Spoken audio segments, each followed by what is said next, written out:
And it's just basketball. At the end of the day, it's just basketball. Like and subscribe on the way in the door, my people. I hope you all are having a truly fantastic day today. Fanboys. LeBron James fanboys. Welcome back, my people. Welcome back to Fanboy Fridays. And we got us another one, people. We got us another delusional LeBron James apologist trying to make up excuses and reasons for calling LeBron James the GOAT that don't make a bit of sense. So today we're going to be listening to Michael Beasley tell why he thinks LeBron James is the GOAT. And then myself, I'm going to give my argument to why Michael Beasley is delusional. Aside from the fact that on this particular interview, he looks like he was probably hanging with LeBron James at some Diddy parties, if you know what I mean. If you know what I mean. But then again, I would imagine most of you LeBron James fanboys probably look like you were hanging at those Diddy parties. Anyway, without further ado, let's check out this clip. You mentioned Michael Jordan. I know you played with LeBron. Right, there's always the debate, and maybe it's someone else. Who would you say is the best? LeBron. Over Jordan? 100%. Why? Okay, my argument is a reasonable one, right? All right, I started with the one everybody knows. The points, the longevity, all that, right? With Jordan, they don't talk about the negativity. They don't talk about the playoff losses. They don't talk about the fact that he actively sought out Dennis Rodman, who was already a two-time champion. And no shot to Jordan because he's Jordan, right? But they don't tell the story of him having to learn the championship pedigree. LeBron James gave us, or has given us, the opportunity to be witnesses. We watch his good, his. Okay, let's hold up there for a second. So, first of all, as you can see, this argument that he is making may be one of the dumbest arguments I've heard yet. But it's definitely not the first time I've heard this. I've heard LeBron James fanboys say it on this channel. They've typed it in the comments, and you know, so it definitely has made the rounds as a reason to try to diminish Michael Jordan, but I truly don't understand it and where they got it from. So he talks about that they never talk about LeBron James. They never talk about Michael Jordan's failures. And to that, I'm highly confused. Because if nothing else, everybody saw The Last Dance, including the delusional LeBron James fanboys. And if you saw The Last Dance, you saw the struggles against the Detroit Pistons. You saw them talk about that. You saw them talk about how those struggles actually made him the invincible player that he was from going through these struggles. So to keep insinuating, for LeBron James apologists, LeBron James cappers, members of the 4 and 6 Kingdom, to keep saying that Michael Jordan fans don't talk about his failures, I'm highly confused of where that comes from. Because again, let me say this for the people who may be a little bit slow. In other words, LeBron James fanboys, let me say this for you again. Michael Jordan's failures are part of his legacy. This is a part of his greatness. This is a part of the reason that people who are fans of Michael Jordan can defend his legacy. We can defend it because, unlike LeBron James, Michael Jordan's hardships in Chicago didn't cause him to jump ship. It didn't cause him to go and try to team up with Larry and Magic or Hakeem Olajuwon and Barkley. It didn't cause him to try and look for a way out, to look for some shortcuts. Again, LeBron James fanboys, please, I know it's very hard for you to comprehend. We are all aware of your limited capacity to understand.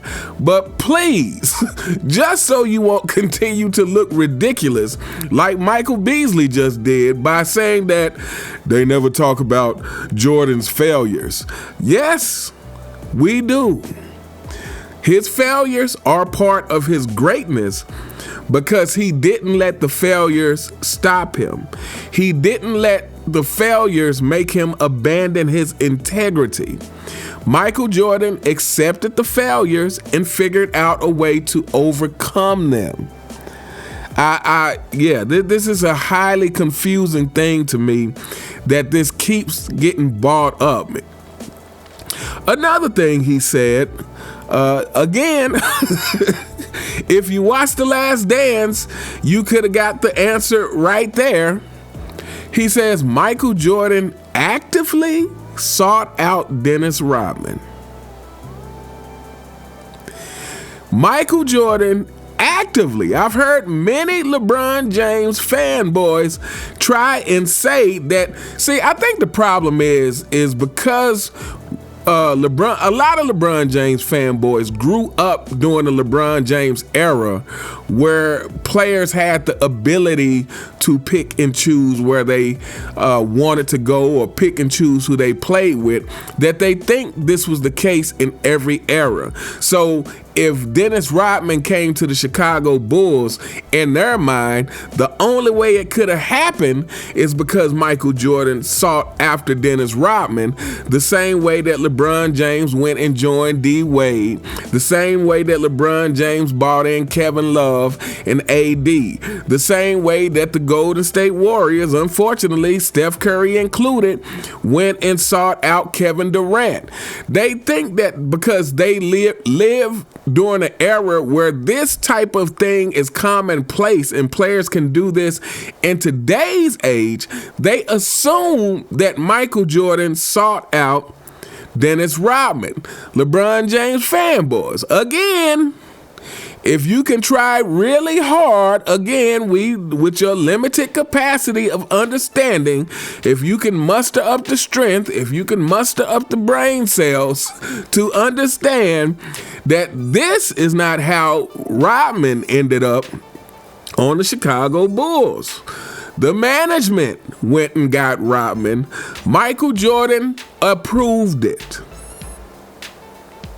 He didn't say, go get Dennis Rodman. He let management do their job, and Phil Jackson, I believe it was, said, hey, we got to run this by Michael because he's the one who's going to have to play with it. I think Michael and Scotty. But Michael Jordan didn't say, hey, go get me Dennis Rodman.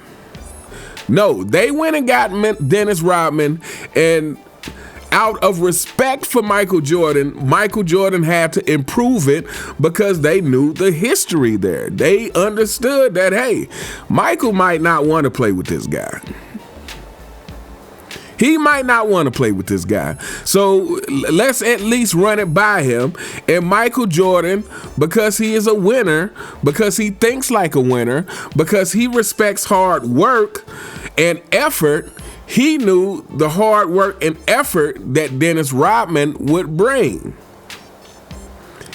And was basically like, hey, as long as he's coming here to win, that's all I care about. Everything else we can get over if he's coming here to win. So again, for the last time, for the sake of you LeBron James fanboys not looking ridiculous every time you say these things, let's remember two things. That Michael Jordan fans do acknowledge his failures, and we accept his failures as part of his greatness because he stuck it out and overcame the obstacles. And two, Michael Jordan did not actively seek out Dennis Rodman the way your king actively sought out D. Wade, Chris Bosh, Carmelo Anthony, Chris Paul, and probably, who knows how many other people that we haven't even heard about. Anyway, let's continue. To be witnesses. We watch his good, his bad. We watch his ups, his down, so long, and he's been so great that we don't have anything to say. So we now talk about his son, right? That's my personal argument. My stat argument is LeBron James. Every player in the NBA, which is I think around 4,700, something like that, 4,000, right?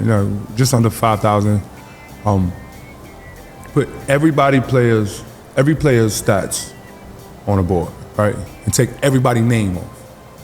And now we play a Easter egg hunt, right? We gotta find 5 eggs. If we look for the best point guard, LeBron James would be somewhere top 5. Though, like his stats to be somewhere top 5, right? Look for the best 2, 3, 4, 5. LeBron James is no lower. You'll never see his stats no lower than 6, 7 on all 5 of those. Right? 6. All right. And of course, the inevitable argument, the inevitable longevity stat argument that, in so many ways really doesn't matter. Let me tell you the first way it doesn't matter, LeBron James fanboys. The first way it doesn't matter because, again, before we talk about any stats, any accomplishments with LeBron James, before we talk about any of them, we have to talk about how he got them. We have to talk about the shortcuts he's taken and the cheating the game, the flopping and the whining. We have to talk about that before we can even get to the stats. But then once we get to the stats, again, these longevity stats only matter as long as you're winning. Basketball is a marathon and a sprint, but I would argue it's a sprint first. And it's a sprint to how much can you win. Michael Jordan was about winning. The 6-0s is about winning. The 6 finals MVPs is about winning. The 5 regular MVPs is about winning. The first team all defense 9 times is winning in that category. The 10 scoring titles is winning in that category. The 3 steals titles is winning in that category. And he did all of this in much less time than LeBron James. So the only way LeBron James would matter with these longevity stats is if he's constantly winning, if he's adding championships, if he's adding some kind of individual accolades, not longevity stats, but if he's winning assist titles, which he only has 1, if he's winning scoring titles, which he only has 1, if he's coming on first team all defense, which he only has 5 in what's getting ready to be 23 years. The only way that the longevity matters is if it is accompanied by winning, not just stacking up stats. That's all I'm gonna say on this, because I feel like I've done enough video on the longevity argument, and at this point, you LeBron James fanboys are so desperate that we know you're gonna hang on to it. And to be fair, it's not completely you guys' fault. Part of it is mainstream media's fault, because they too keep promoting this crap as if it is a thing, as if it has ever been a thing, as if the longevity and stacking up stats has ever been something that was discussed within the GOAT debate. So anyway, let's continue, because the ridiculousness is not over yet, people. Michael Beasley has more. He has more, people. 6 man, all of that. And you take his resume, how far, because we all call him Le Coach, right? So how far down is his resume as a coach? Now let's go to GM. How far, right? With all of that being said. Okay. we got to hold up right there for a second, people. This guy literally just tried to bring up and call LeBron James Le Coach and Le GM and use that as part of his GOAT case? Michael Beasley, let me explain something to you. As terrible of an argument as you've been making so far, this supersedes it all. You're trying to give him credit for being Le Coach and Le GM? Well, how about this for Le Coach and Le GM? How about this? How about LeBron James running to Miami and talking about not 5, not 6, not 7, and only getting 2? He couldn't even get a 3-peat in Miami. Jordan has 2 3-peats. Kobe has a 3-peat. Kobe has a 2-peat with Pau Gasol. But yet, the so-called GOAT, according to you, Michael Beasley, ran and put together a super team, Le GM. And he only was able to get 2 championships out of it? Only a 2-peat? Let's talk about 2021-2022 season with the Lakers, where he had Russell Westbrook, Anthony Davis, Carmelo Anthony, Dwight Howard, Rajon Rondo,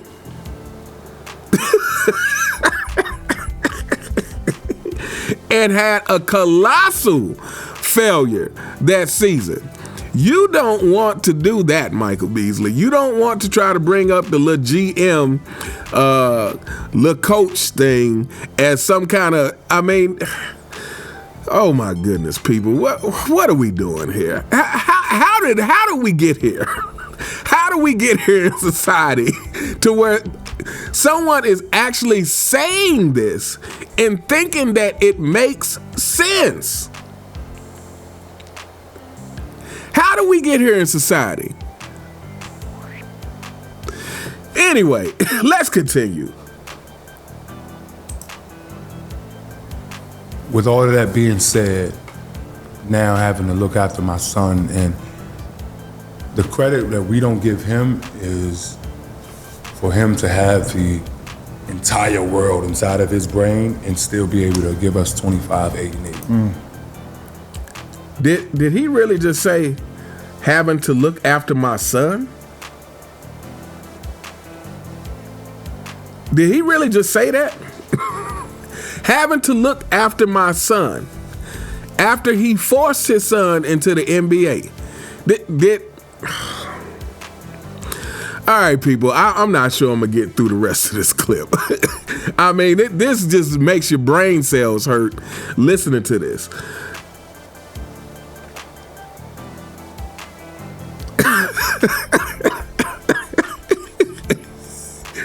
Having to look after my son, who I forced in the NBA, who I told everybody was already better than NBA players, who I really thought was gonna make people look at me like the GOAT. This is what LeBron James really thought. Who son proved to be that he was not anything what LeBron James said he was. And then you have sensitive LeBron James, the guy who wants his cake and eat it too, the guy who can't take any criticism, the liar, the cheat, the thief, getting mad at Stephen A. Smith and confront him for supposedly talking about Bronny, but he was really mad because Stephen A. Smith questioned him as a father, and somehow part of this makes him the GOAT. When again, people want to give LeBron James credit or say, "Oh, poor LeBron James," for stuff that's his fault. This is LeBron James' fault. Any stress or whatever he may be feeling over the Bronny situation is completely on LeBron James. Anytime people want to say, oh, he hasn't had this kind of teammate or that kind of teammate, it's completely on LeBron James. Anytime they want to say LeBron James never had a Phil Jackson or whatever, it's completely on LeBron James. And first of all, let's be clear about this. LeBron James could never have a Phil Jackson or a Scottie Pippen because LeBron James is too impatient to, well, number one, LeBron James is not coachable. He thinks he knows more than everybody. So even if he had Phil Jackson, LeBron James would either left the team or had him traded. If he had Scottie Pippen, again, who didn't come into the league as a superstar and needed developing, he would either left the team or had Scottie Pippen traded. Like, people got to stop saying this and pretending to like they don't know LeBron James. LeBron James' pattern throughout his career is the very reason why he has left coaches that he's played for, like Eric Spoelstra. Again, he could have stayed in Miami. He could have kept together the team that won him the 2020 championship, the bubble ring, which nobody counts, but he wants to count it. So if you won a championship with that team, why wouldn't you keep it together? But no, LeBron James is constantly looking for shortcuts, even when he is already taking them. He is constantly, again, he's just like a gold digger, looking for the next best thing. The epitome of hypergamy is LeBron James. Boy, I tell you what. All right, let's continue. I don't know how much longer we gonna be able to listen to this, people. I mean, right, he was recently, right, considered a billionaire. And so imagine that, right? Imagine the negativity that comes with it, you know? And Michael Jordan, I'm sorry to cut you off, but fortunately for Michael Jordan, unfortunately for LeBron James, it wasn't a social media. It wasn't so close to the players, it wasn't so in your face every day. We only knew what was going on in our blocks in the 90s. Now we know what's going on in the world. And LeBron James' career just started the social media area. And, unfortunately, not unfortunately, but, All right, we're going to stop right there, people. And so, of course, once again, the pressure that LeBron James had to deal with, again, which is irrelevant to your accomplishments, is like, okay, everybody has pressure. Every superstar gets criticized. But let's talk about this social media era thing again. And, the fact that LeBron James fans always try to act like Michael Jordan didn't have criticism and pressure to deal with. I would argue that the pressure has just changed in the social media era. I don't think it's more pressure. I think the pressure has changed. And how has it changed? It's changed in this way. Back in the Michael Jordan days, the media would put more pressure on you, especially when they found out negative things. Again, Michael Jordan with the gambling. Everybody remembers how big of a scandal that was, especially when his father died and they were questioning that. But the difference is, in the social media era, is you have more of the regular people who are able to put their voice out there. But I would argue this: the mainstream media doesn't put the pressure on like they used to. The mainstream media spends more time coddling these players than ever before. And this is the reason I'm gonna say. Back in the day, if there were steroid allegations, someone was going to put a microphone in your face and make you address them. To this day, with all of the evidence pointing to the fact that it is more than likely that LeBron James is on the juice, to all the people in his circle, his wife, Tristan Thompson, what's the other guy? I can't even remember the other guy's name, but people directly in LeBron James' circle who have been tied to PEDs. With all of these things, not one person in mainstream media has stuck a microphone in LeBron James' face and made him answer. Because I guarantee you, if he was playing back in the day, back in the 80s and 90s, he would have had to address this. So yeah, while he might have to deal with more of people like myself who can put out content and express how they feel about LeBron James and let the world know that he's cheated the game, and let the world know that, hey, this guy shouldn't be ranked among the greats, and let the world know that, hey, this flopping thing is despicable and shouldn't be ignored. While he might have to deal with more people like that, mainstream media spends time coddling these players. I hadn't seen anyone stick a microphone in his face and ask him about those Diddy parties. You better believe if this was the 90s and the same circumstances were surrounding Michael Jordan, that he was potentially tied to someone who turned out to be as despicable as P. Diddy, someone would have put a microphone in his face and said, "Hey, Michael, can you please tell us about your association with P. Diddy?" He would have had to say something about it. These modern players don't do that because the modern media, the modern mainstream media, spends time coddling these players. So I don't want to hear from Michael Beasley or Rich Paul or any LeBron James apologists about the criticism and pressure that these athletes have to endure, because mainstream media in today's society, they spend their time coddling these players.